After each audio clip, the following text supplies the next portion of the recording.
Okay, magandang araw po sa lahat mga boss. Pitong Bayog, may Toktarla Project Part 7. So, dito tayo sa taas. So, kompleto na yung mga ilaw. Kaya lang, meron pa akong ipapaayos dito. So, hindi po siya nakikita sa camera by actual.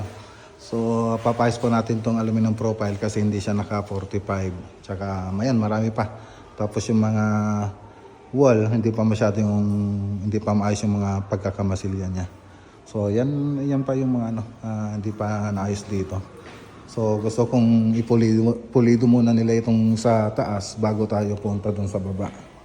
So yun po ang gagawin natin dito.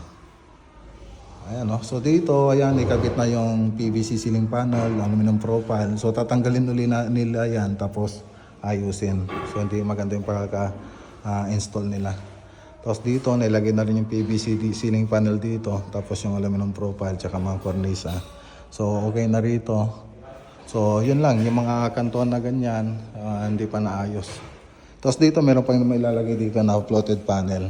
Tapos may aluminum profile din hanggang doon. So, hintayin nyo po yan sa susunod na vlog natin. Tapos ito po yung kwarto. So dito, konting retouch pa, meron pa tayong re-retouch yan. Tapos dito rin sa may banyo. Tapos ito pa, hindi pa ni-retouch ng mabuti. So dun sa baba ng kornisa. So papayos pa po natin yan. So ito po yung isang kwarto dito. So punta naman tayo sa baba.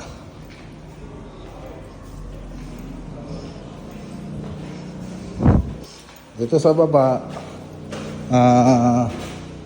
andun na pala yung yung TV console. Dito naman sa baba yung bar counter, tsaka dito sa center island, yan po yung ginagawa nila ngayon.